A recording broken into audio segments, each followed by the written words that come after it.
Dear students, आप लोग का मेरे यूट्यूब चैनल मैथ्स डाउटलेस में स्वागत है। आज हम लोग इस वीडियो में देखेंगे Jharkhand board 2021 class 10 subject maths के मॉडल पेपर 3 का सेक्शन सी का प्रश्न संख्या 41 से 43 तक का सॉल्यूशन। तो चलिए शुरू करते हैं प्रश्न संख्या 41 से। प्रश्न ये है कि विभाजन एल्गोरिथम का प्रयोग करके पीएक्स को जीएक्स से भाग देने पर भागफल और शेषफल ज्ञात करें। आपको दो बहुपद दिया गया है, एक देखिए पीएक्स और एक जीएक्स। आपको कह रहा है कि पीएक्स को जीएक्स से भाग दीजिए और भागफल और शेषफल क्या होगा ये बताना है, ज्ञात करना है। तो बहुपद का भाग देंगे हम लोग, बहुत ही आसान सा विधि है इसका। चलिए समझते हैं कैसे हम लोग भाग देंगे। सबसे पहला काम है हमें कि स्टैंडर्ड फॉर्म में इसको लिख लिया जाता है पीएक्स और जीएक्स को। तो ये स्टैंडर्ड फॉर्म में है ही, क्योंकि x का पावर 4 पावर बढ़ते से घटते क्रम में होना चाहिए चर राशि का, यही स्टैंडर्ड फॉर्म कहलाता है। तो सबसे अधिक पावर, उसके बाद उससे कम पावर 2, फिर उससे कम 1 और फिर लास्ट में कांस्टेंट यानी अचर संख्या होना चाहिए। यहाँ पर देखिए तो पावर 2, लेकिन इसके बाद -x पहले होना चाहिए और 1 बाद में, क्योंकि x का पावर 2 से फिर कम लिखेंगे तो x का पावर 1 ये पहले होना चाहिए और लास्ट में संख्या होना चाहिए अचर। तो ये अरेंज नहीं है, ये अरेंज है। तो हम लोग इसको भी अरेंज करके पहले लिख लेंगे तभी भाग देंगे। ठीक है, चलिए शुरू करते हैं। तो हम लोग यहाँ पर जैसे भाग देते हैं लिख लेंगे यहाँ पर जीएक्स को। तो जीएक्स हमारा जो दिया हुआ रहेगा इसको आप लिख लेंगे यहाँ पर, या डायरेक्ट यहाँ पर भी लिख सकते हैं x² -x को पहले और +1 को बाद में। ये हो गया स्टैंडर्ड फॉर्म। उसके बाद px को x⁴ -3x² + 4x + 5 ये हो गया। और अब आपको इससे इसमें भाग देना है। भाग देने का प्रक्रिया बहुत ही आसान है। रफ वर्क में क्या करेंगे आप, आपका ये जो है भाज्य कहलाता है। ठीक है, भाज्य बराबर होता है भाजक गुने भागफल जोड़ शेषफल। तो ये भाजक कहलाता है और ये भाज्य कहलाता है। प्रक्रिया क्या है, प्रोसेस क्या है, देखिए आपको इससे इसमें भाग देना है तो भाज्य का पहला पद लीजिए, क्या है x⁴ है, और इसमें भाजक के पहले पद x² से भाग दीजिए। तो x के पावर 4 में जब हम x² से भाग देंगे तो बचेगा x²।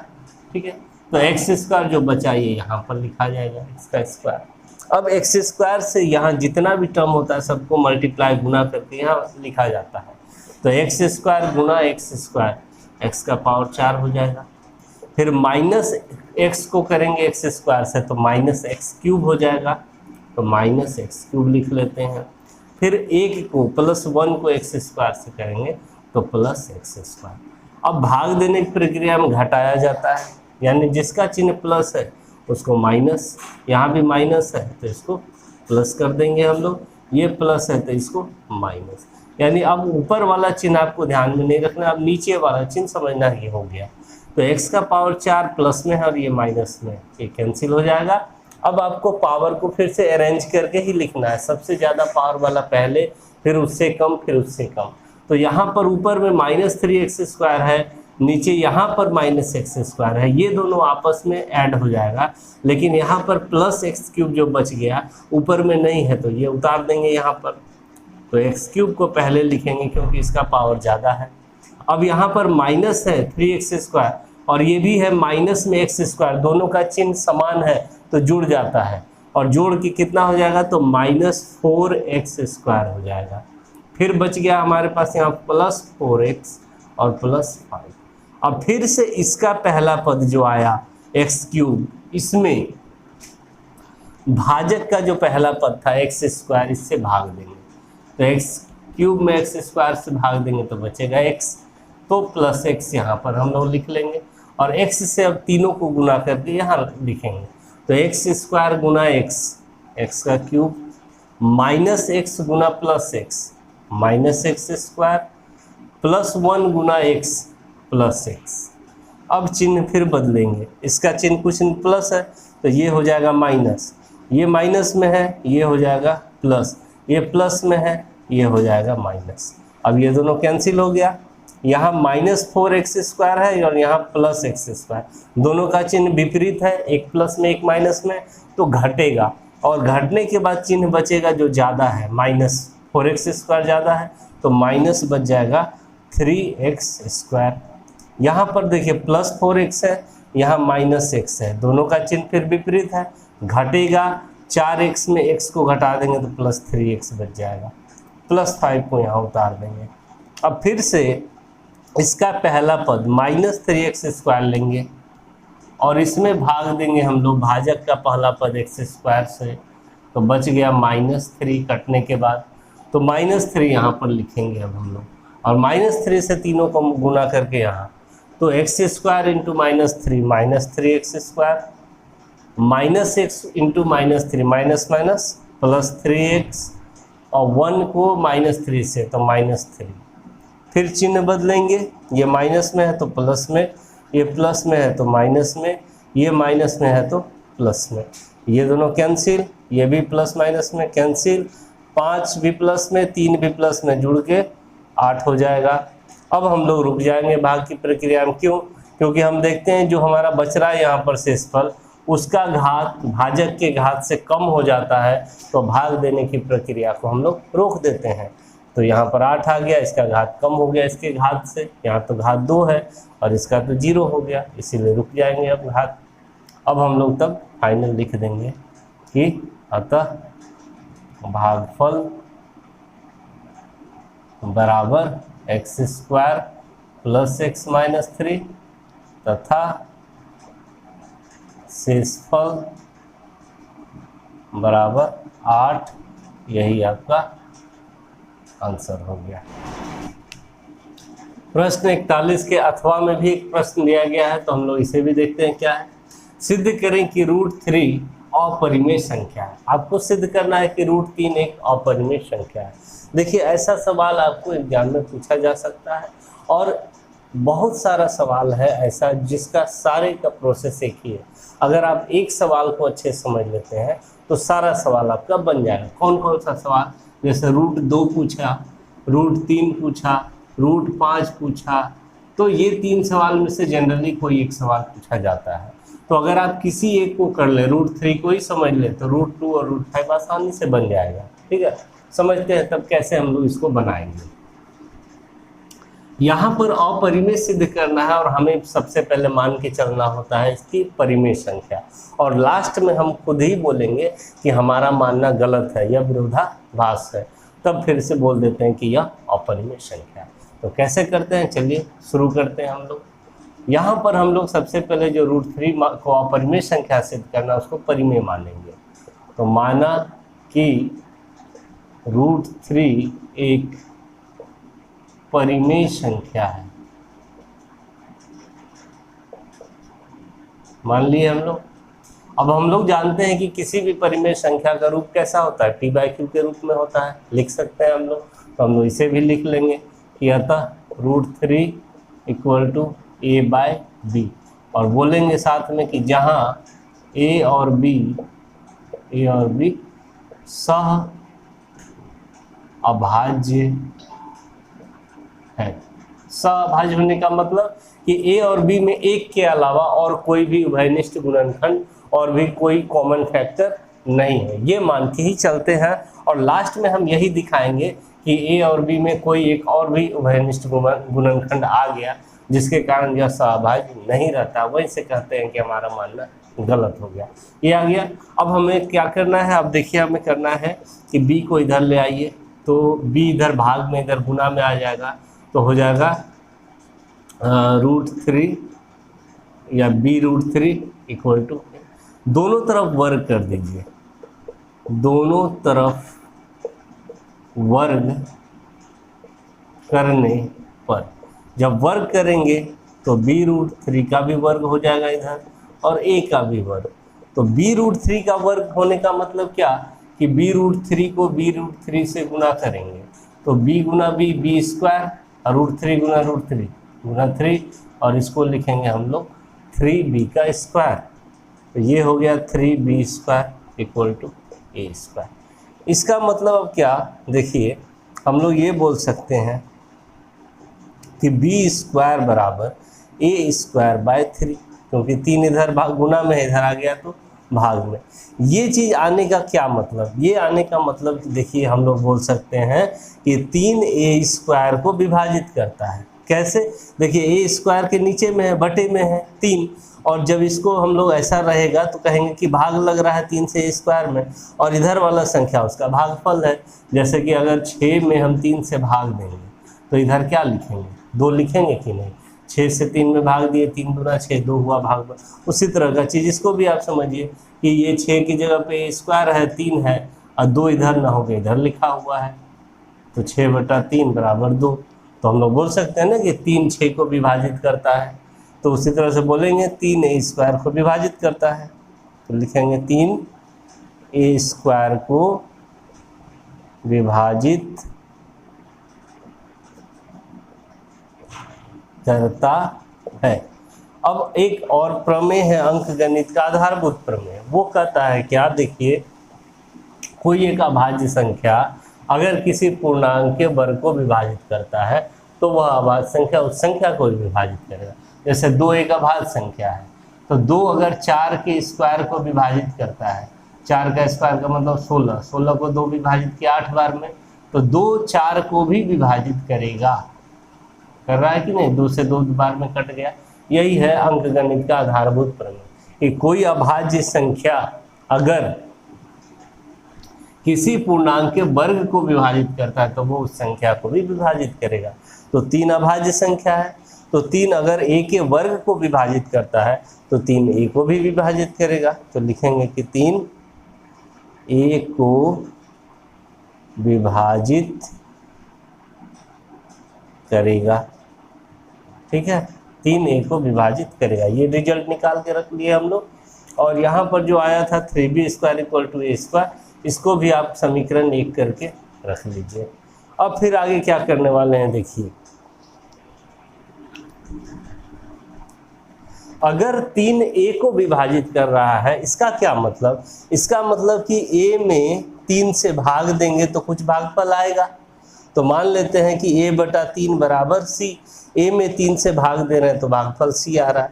इसका क्या मतलब, ये मान लेते हैं हम लोग कि a में, ये बात के बाद ये मानेंगे, क्यों माने, यहाँ पे बात आया है कि 3a को विभाजित करेगा, तो 3a को विभाजित कर रहा है, मान लिए भागफल c है। अब यहाँ से क्रॉस मल्टीप्लाई कर लेंगे हम लोग, तो क्या मिल जाएगा हमें, a गुना 1 a और 3 गुना c, a = 3c मिल गया यहाँ से। अब a बराबर 3c जो आया, इसका मान हम रखेंगे समीकरण 1 में, तो a = 3c का मान समीकरण 1 में रखने पर क्या मिलेगा हमें, 1 में रखेंगे तो देखिए यहाँ 3b² है इक्वल टू यहाँ a² है, और a की जगह पे हम रखने वाले हैं 3c, तो a की जगह पे 3c रखेंगे तो 3c का वर्ग हो जाएगा, तो ये हो जाएगा 3b², और ये इधर 3 तिया 9c², 3 से 3 बार में कट गया, यानी कि b² बराबर मिल गया 3c², यानी कि 20 इधर 3 गुना में इधर आएगा तो भाग में आ जाएगा, तो b²/3 बराबर c²। ऐसा चीज़ आने का मतलब क्या कि 3 में b² से भाग देने पर भागफल क्या आ रहा है, c², यानी बोल सकते हैं कि 3b² को विभाजित करता है, 3b² को विभाजित करता है, और 3 एक अभाज्य संख्या है, अगर वो किसी पूर्णांक के वर्ग को विभाजित करता है तो वो संख्या वो अभाज्य संख्या उस संख्या को भी विभाजित करेगा, तो 3b को विभाजित करेगा, ये लिख लेंगे हम लोग। अब यहाँ से देखिए एक रिजल्ट हम निकाल के रखे हैं कि 3a को विभाजित करेगा, फिर यहाँ पर बोल रहे हैं कि 3b को विभाजित करेगा। इस दोनों रिजल्ट से हम क्या बोल सकते हैं, हम बोल सकते हैं कि a और b का एक उभयनिष्ठ गुणनखंड 3b है, कॉमन फैक्टर 3b है, क्योंकि 3a को भी विभाजित कर रहा है, 3b को भी विभाजित कर रहा है। जैसे देखिए कि 6 को भी 3 विभाजित कर रहा है 2 बार में, ठीक है। अब 12 को भी 3 विभाजित कर रहा है 4 बार में, तो हम कह सकते हैं ना कि 6 और 12 का एक उभयनिष्ठ गुणनखंड 3 है, यानी 6 का भी गुणनखंड करेंगे तो 3 मिलेगा, 12 का भी गुणनखंड करेंगे तो 3 मिलेगा। तो इस दोनों बात से हम लोग बोलेंगे कि अतः ए और बी में कम से कम एक उभयनिष्ठ गुणनखंड 3 है। ठीक है, ए और बी में कम से कम एक उभयनिष्ठ गुणनखंड क्या मिल गया हमें? 3 मिल गया। और जब ये बात कह रहे हैं इसका मतलब क्या, हम शुरू में माने थे कि ए और बी सहाभाज्य है। सहाभाज्य का मतलब कि ए और बी में एक के अलावा और कोई भी गुणनखंड नहीं है, और हम यहाँ दिखा रहे हैं कि ए और बी में एक के अलावा कम से कम एक उभयनिष्ठ गुणनखंड 3 भी है। इसका मतलब कि यह बात क्या आ गया? गलत आ गया। यही विरोधाभास हो जाता है यहीं पर, और तब हम यहाँ पर अब 2-3 लाइन लिखेंगे, हमारा ये सवाल प्रूफ हो जाएगा। अब क्या लिखना होता है? यहाँ के बाद लिखना होता है कि यह विरोधाभास है, यह विरोधाभास है जो हमारे गलत कल्पना के कारण उत्पन्न हुआ है, जो हमारे गलत कल्पना के कारण उत्पन्न हुआ। हमारा मानना यानी कि गलत था, तो लिखेंगे कि अतः √3 एक अपरिमेय संख्या है। यही हो गया आपका थ्योरम प्रूव्ड, सिद्ध। इस तरह से अगर आप सवाल को बनाते हैं तो √3 के जगह पे √2 आए कि √5 आए, सबको आप ऐसे ही बना सकते हैं। तो प्रश्न 42 देखते हैं हम लोग। ये 2 चर वाले रैखिक समीकरण चैप्टर से सवाल है। यहाँ पे आपको देखिए 2 समीकरण दिया और हल करें, यही क्वेश्चन। तो हल करें। सवाल ये है कि 0.2x + 0.3y = 1.3, और फिर दूसरा समीकरण है 0.4x + 0.5y = 2.3। हल करने का मतलब कि इस दोनों समीकरण को सॉल्व करके x और y का मान निकालना है, वही हमारा आंसर हो जाएगा। तो देखिए, एक तो डायरेक्ट भी बना सकते हैं आप लोग, या पहले दशमलव हटा लीजिए और तब सॉल्व कर लीजिए तो भी बन जाएगा। दशमलव हटा लेने से होता है कि थोड़ा संख्या आसान दिखने लगता है। तो जैसे हो आप लोग बना सकते हैं। चलिए हम आज दशमलव हटा करके कैसे सॉल्व करें इस विधि से बता देते हैं। तो पहला समीकरण ले लेते हैं हम, 0.2x + 0.3y = 1.3। ठीक है, यहाँ से हम लोग दशमलव हटाते हैं इसका, तो दशमलव हटता है तो इसके बदले में 1, और जितना अंक होता है उतना 0। तो यहाँ 10 हो गया, यहाँ भी आपका 10 हो जाएगा, और ये भी हटेगा तो 10 हो जाएगा। ठीक, अब यहाँ से सीधे आप लोग 10 एलसीएम ले लेंगे, तो इधर हो जाएगा 2x, यहाँ हो जाएगा 3y, और यहाँ हो जाएगा 13/10। 10 तो कैंसिल हो गया, तो आपके पास क्या समीकरण बचा? 2x + 3y = 13। इसको आप बोल दीजिए समीकरण 1। इसी तरह से दूसरा अगर हम लोग ले लेते हैं समीकरण, दूसरा समीकरण है 0.4x + 0.5y = 2.3। इसका भी दशमलव हटाएंगे तो 10, इसका भी दशमलव हटाएंगे तो 10, और इसका भी दशमलव हटाएंगे तो 10।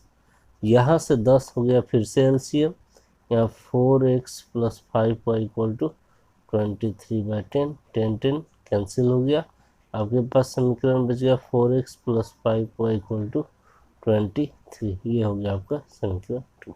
इस तरह से हम लोग दोनों समीकरण निकाल लिए।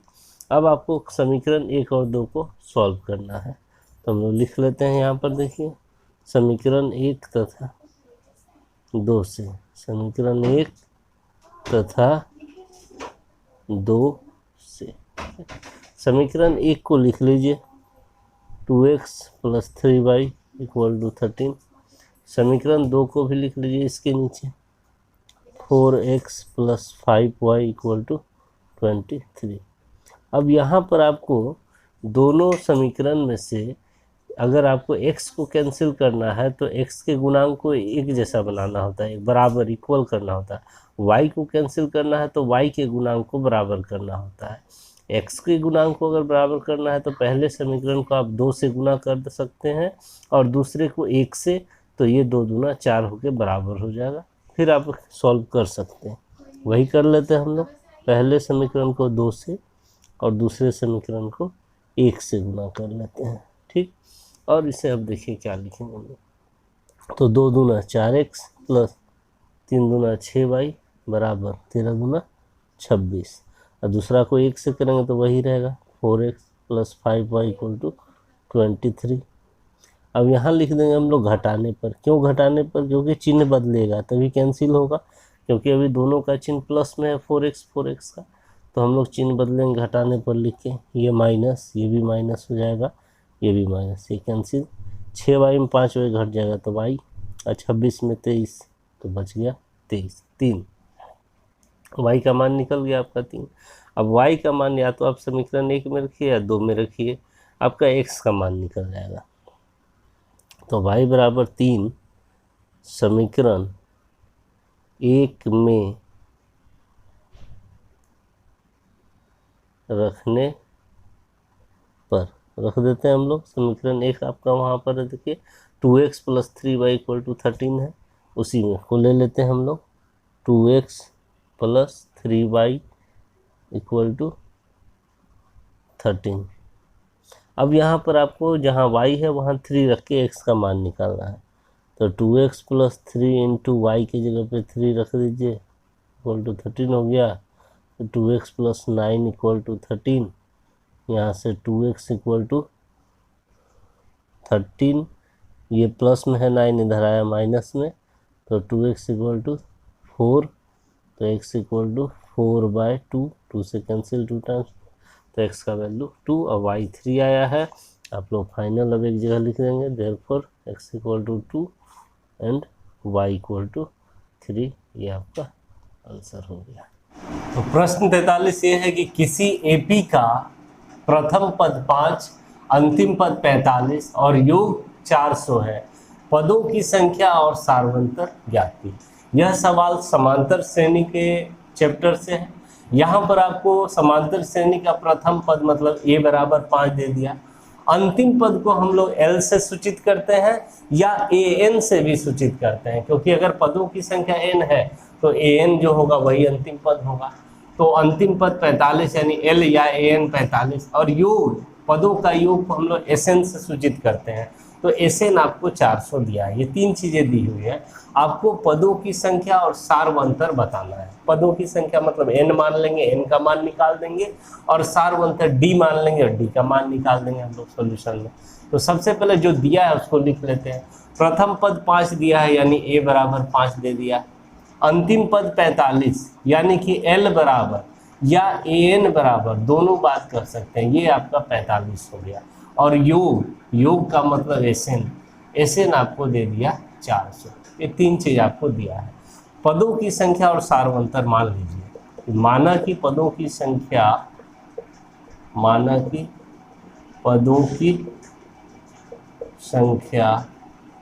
n तथा सार्वंतर d है। मान लिए पदों की संख्या n तथा सार्वंतर d है। n भी निकालना है और हमें d भी निकालना है। तो सबसे पहले हम लोग SN का फॉर्मूला लगाएंगे और वहां से हम लोग देखते हैं कि हमें n निकल जाएगा। क्यों? देखिए SN दिया हुआ है आपको 400। SN का फॉर्मूला होता है एक n/2 a + l, ठीक है, और ये आपका हो गया 400। n/2, n का ही मान आपको निकालना है, यहाँ से निकल जाएगा। और ये 2 इधर भाग में इधर आएगा तो आप गुना में भी कर सकते हैं या यहीं पर भी सॉल्व कर सकते हैं। देखिए a का मान हो गया 5, l का मान हो गया 45 बराबर 400। यहाँ से n/2 गुना 45 और 5 50 बराबर 400। 2 से कट जाएगा 50 25 बार में, और 25 इधर गुना में इधर आएगा तो भाग में, तो n बराबर 400 और 25 से भाग दे देना है। तो 25 से आप 400 में भाग दे दीजिए, कितना बार में कट जाएगा 25 से 400? देखिए 25 से एक बार में 25, यहाँ बच गया है 5, 3 में से 2 1, 25 छक्के 150, यानी कि 16 बार में कट गया। तो आपका यहाँ से n का मान हो गया 16, यानी एक आंसर तो आ गया। पदों की संख्या n माने थे और n का मान 16 आ गया, एक आंसर आ गया। अब आपको दूसरा आंसर लाना है कि सार्वंतर कितना है। तो सार्वंतर निकालने के लिए आपको फिर an का फॉर्मूला लेकर के चलना होगा। an आपको दिया हुआ है 45, n का फॉर्मूला होता है a plus n-1 into D, और ये बराबर हो गया 45। a का मान है 5, n का मान निकाल चुके हैं 16 -1, और d का मान आपको निकालना है। यहाँ से आपका 5 इधर प्लस में उधर ले जाएंगे तो माइनस में चला जाएगा, और 16 - 1 15, तो 15d बराबर 45 - 5, यानी कि 15d बराबर 45 - 5 कितना 40, तो d बराबर 40/15 कटा देते हैं। 5 से 8 बार में 40, 5 से 3 बार में 15, यानी कि d बराबर हो गया 8/3। एक आंसर आपका ये हो गया। तो आपका कंप्लीट हो गया ये सवाल। तो वीडियो पसंद आए तो इसे ज़रूर लाइक करें, अपने फ्रेंड्स के साथ शेयर करें, और मेरे चैनल को भी सब्सक्राइब कर लें। Thank you.